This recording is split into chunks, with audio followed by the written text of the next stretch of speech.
बेहद सादगी भरी जिंदगी, गांव गवई की भाषा, सामाजिक और राजनीतिक जीवन में बेदाग छवि के कारण ब्रह्म बाबा के नाम से जनता के दिलों पर राज करने वाले पूर्व केंद्रीय मंत्री सह राजद के सबसे मजबूत स्तंभ डॉक्टर रघुवंश प्रसाद सिंह इस दुनिया को अलविदा कह गए। राष्ट्रीय जनता दल के दिग्गज नेता और बिहार के वैशाली क्षेत्र के पूर्व सांसद डॉक्टर रघुवंश प्रसाद सिंह का जन्म 6 जून 1946 को वैशाली जिला के शाहपुर में हुआ था। डॉक्टर प्रसाद ने बिहार यूनिवर्सिटी से गणित में डॉक्टरेट की उपाधि प्राप्त की। डॉक्टर रघुवंश प्रसाद सिंह की राजनीतिक यात्रा लोकनायक जयप्रकाश नारायण के नेतृत्व में हुई और 1973 में उन्हें संयुक्त सोशलिस्ट पार्टी का सचिव बनाया गया। 1977 से 1990 तक वे बिहार राज्यसभा के सदस्य भी रहे। 1977 से 1979 तक वे बिहार राज्य के ऊर्जा मंत्री रहे। इसके बाद उन्हें लोक दल का अध्यक्ष भी बनाया गया। 1985 से 1990 के दौरान वे लोक लेखांकन समिति के अध्यक्ष रहे। 1990 में उन्होंने बिहार विधानसभा के सहायक स्पीकर का पद संभाला। लोकसभा के सदस्य के रूप में उनका पहला कार्यकाल 1996 से प्रारंभ हुआ। वे 1996 के लोकसभा चुनाव में निर्वाचित हुए और उन्हें केंद्रीय पशुपालन और डेयरी उद्योग राज्य मंत्री बनाया गया। लोकसभा में दूसरी बार वे 1998 में निर्वाचित हुए तथा 1999 में तीसरी बार लोकसभा के लिए निर्वाचित हुए। इस कार्यकाल में वे गृह मामलों के समिति के सदस्य रहे। 2004 में चौथी बार उन्हें लोकसभा सदस्य के रूप में चुना गया और 23 मई 2004 से 2009 तक वे केंद्रीय ग्रामीण विकास मंत्री रहे। इसके बाद 2009 के लोकसभा चुनाव में उन्होंने 5वीं बार जीत दर्ज की। लगातार जीत के बाद 2014 के लोकसभा चुनाव में वैशाली से लोजपा उम्मीदवार रामाकिशोर सिंह उर्फ रामा सिंह उन्हें हराकर वैशाली सीट को लोजपा के खाते में डाल दिया। 2019 के लोकसभा चुनाव में भी लोजपा के ही उम्मीदवार और राजनीति में उनके बेहद करीबी माने जाने वाले दिनेश सिंह की पत्नी वीणा देवी ने हराया। 2 बार की लगातार हुई हार के बाद राजद में उनकी पकड़ मानो कम होती चली गई और यही वजह रही कि हाल के दिनों में कई मुद्दों पर उन पर छींटाकशी भी हुई। हालात इतने बिगड़े कि लालू पुत्र तेज प्रताप ने उन्हें 1 लोटा पानी तक कह दिया। बात यहीं तक होती तो समझ आती, लेकिन तेज प्रताप 1 लोटा पानी को निकाल देने से कोई फर्क नहीं पड़ने वाला यह कहकर डॉक्टर रघुवंश प्रसाद को भारी आघात पहुंचाया। लालगंज के राजद कार्यकर्ता राजीव कुमार की माने तो रघुवंश बाबू को इसका गहरा सदमा लगा था। पहले से तबीयत बिगड़ी हुई थी। हाल ही में वे कोरोना से जंग जीतकर आए थे, मगर अपनी ही पार्टी में अपमानित महसूस किए जाने और बीमारियों के प्रकोप एक साथ सबने मिलकर हमला बोला। इस बार पूर्व केंद्रीय मंत्री जिंदगी से जंग हार गए। ऐसा माना जाता है कि उनका तनाव तब से और अधिक बढ़ गया था जब से रामा सिंह के राजद में आने की चर्चा जोर पकड़ ली थी। फेसबुक पर अपने पत्र को पोस्ट कर उन्होंने मुख्यमंत्री नीतीश कुमार से उन 3 मांगों को पूरा करने का आग्रह किया था। उन्होंने लिखा था कि मनरेगा के तहत सरकारी और SC/ST की जमीन में प्रबंध का विस्तार करते हुए आम किसानों की जमीन को भी काम में जोड़ने का आग्रह किया। दूसरी मांग में उन्होंने आग्रह किया था कि 15 अगस्त को मुख्यमंत्री पटना में और 26 जनवरी को वैशाली में झंडा फहराएं। वहीं तीसरी मांग में उन्होंने भगवान बुद्ध के पवित्र भिक्षा पात्र को अफगानिस्तान से वैशाली लाने की अपील की थी। डॉक्टर रघुवंश प्रसाद के निधन पर लालगंज पूर्व विधायक मुन्ना शुक्ला, राजद नेता विनोद पंजियार, पूर्व पार्षद प्रमोद पंजियार, राजीव कुमार, जितेंद्र राय, पवन देव यादव, मनोज यादव समेत कई लोगों ने शोक संवेदना प्रकट की। बहुत गहरा सदमा है, हम लोगों के लिए अपूरणीय क्षति है। वो हम लोगों के गार्जियन थे। लोगों का राजनीति का क ख ग का ज्ञान उन्हीं के माध्यम से हुआ।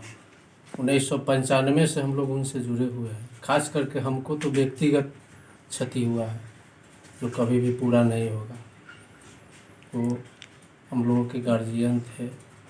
कर्पूरी जी के बाद अगर कोई समाजवादी नेता हुआ है तो रघुवंश बाबू हुए। समाजवाद कहने के लिए सब कोई है, लेकिन रघुवंश बाबू के जोड़ का कोई समाजवादी आज तक न हुआ है न अब होगा। भारत में उनके लिए उनका अपूरणीय क्षति है भारत के लिए। खासकर अगर राजनीतिक परिप्रेक्ष्य में देखा जाए तो आज तक बेदाग छवि के वो नेता माने गए। बिल्कुल, आज तक कोई दाग नहीं लगा। 32-40 बरस के राजनीतिक जीवन में कोई ये नहीं कहा कि रघुवंश बाबू कोई गलत काम किए, और वो बेबाक थे एकदम। लोग इसको कहीं ना कहीं एक राजनीतिक जो अभी उथल पुथल हो रही थी, जो बयानबाजी हो रही थी, उसको लेकर लोग कह रहे हैं कि सदमे के कारण ये सब। तो सदमा उनको लगा है। उतने बड़े राजनीतिक को लोटा भर पानी में कहा जाए तो ये तो सदमा है ही ना, ये तो सदमा है उनके लिए। आप लोग पार्टी कार्यकर्ता हैं, राजद के कार्यकर्ता हैं, क्या कहेंगे अपनी पार्टी के लिए? पार्टी के लिए कहेंगे पार्टी सुधार लाए, और क्या। ऐसे ऐसे राजनेता के खिलाफ बोलना बंद करे। और राजद के लिए तो ये अपूरणीय क्षति है जो राजद को कभी भरपाई नहीं होगा, और हम लोग तो नेता विहीन हो गए हैं ना। रघुवंश बाबू के निधन हमारे अभिभावक का निधन है, क्योंकि मेरे परिवार से उनका राजनीतिक नहीं पारिवारिक लगाव था और हम लोगों को अपूरणीय क्षति हुई है इससे। खासकर राजनीतिक में अगर उनकी बात की जाए, किस तरह की छवि रही उनकी? आप लोग राजनीति में जिस पार्टी में वो थे, अभी वर्तमान में एक सप्ताह से तो कुछ विवाद चल रहा था, लेकिन उनके साथ साथ किसी भी दल के नेता इनके अगेंस्ट में नहीं थे। ये इतने अच्छे छवि के और ईमानदार छवि के थे कि इनकी चर्चा सभी दलों में होती थी। सभी दल के लोग चाहते थे कि ये मेरे दल में आवे, लेकिन ये अपने जीवन में सिर्फ एक दल में रहे और अंतिम क्षण में कुछ समस्याएं हुई, फिर भी वो दूसरे दल में नहीं रहा। पहले उसको कहते हैं कि सदमे में ये चीज़ हुआ, जो एक राजनीतिक अंदर उथल-पुथल से हुई। आघात तो जरूर उनको लगा था और सदमा तो था ही, क्योंकि उनके जैसे व्यक्ति का सम्मान पार्टी में नहीं किया जा रहा था। बड़े दुख के साथ कहना पड़ रहा है कि आज हमारे राष्ट्रीय जनता दल के महामहिम और वरिष्ठ नेता आदरणीय रघुवंश प्रसाद जी आज इस दुनिया में नहीं रहे। उनके इस मर्माहत मृत्यु पर पूरे राष्ट्रीय जनता दल को काफ़ी क्षति पहुंचा है। हम सारे राष्ट्रीय जनता दल के कार्यकर्ता पदाधिकारी इस शोक के लहर में हम लोग डूब गए हैं। आशा करते हैं कि भगवान उनके आत्मा को शांति दे। हम लोग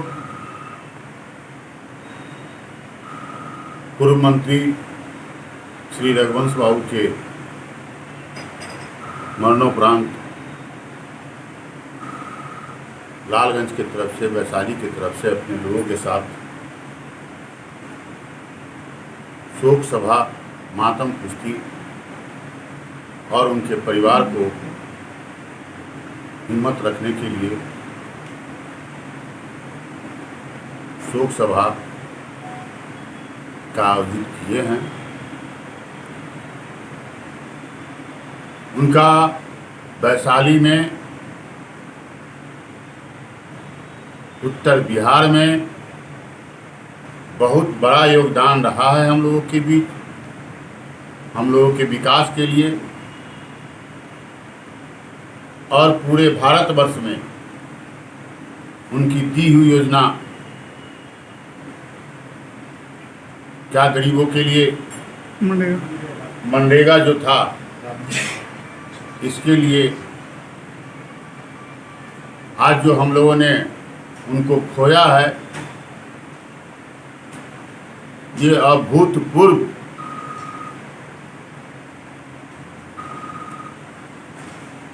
हम लोगों के लिए, गरीबों के लिए, पूरे भारतवर्ष के लिए उनको याद रखेगा लोग। और मैं उनकी आत्मा के शांति के लिए हम लोग यहाँ उपस्थित होकर 1 मिनट के लिए मौन रखकर उनके आत्मा के शांति के लिए, शोक संपन्न परिवार के लिए सभा है, इसको आयोजित किया। वो मरते मरते 3 मांग मुख्यमंत्री के समक्ष रखे गए हैं। मैं उत्तर बिहार की तरफ से मैं उनका जो 3 मांग था, वैशाली द्वार, उसके साथ साथ 2 और, मैं आशा करता हूं माननीय मुख्यमंत्री जी को उन्होंने पत्र लिखा था कि उसको सर जमीन पर लाकर वैशाली के, नॉर्थ बिहार के वरिष्ठ नेता स्वर्गीय रघुवंश बाबू के आत्मा को शांति के लिए पूरा करने का काम करें।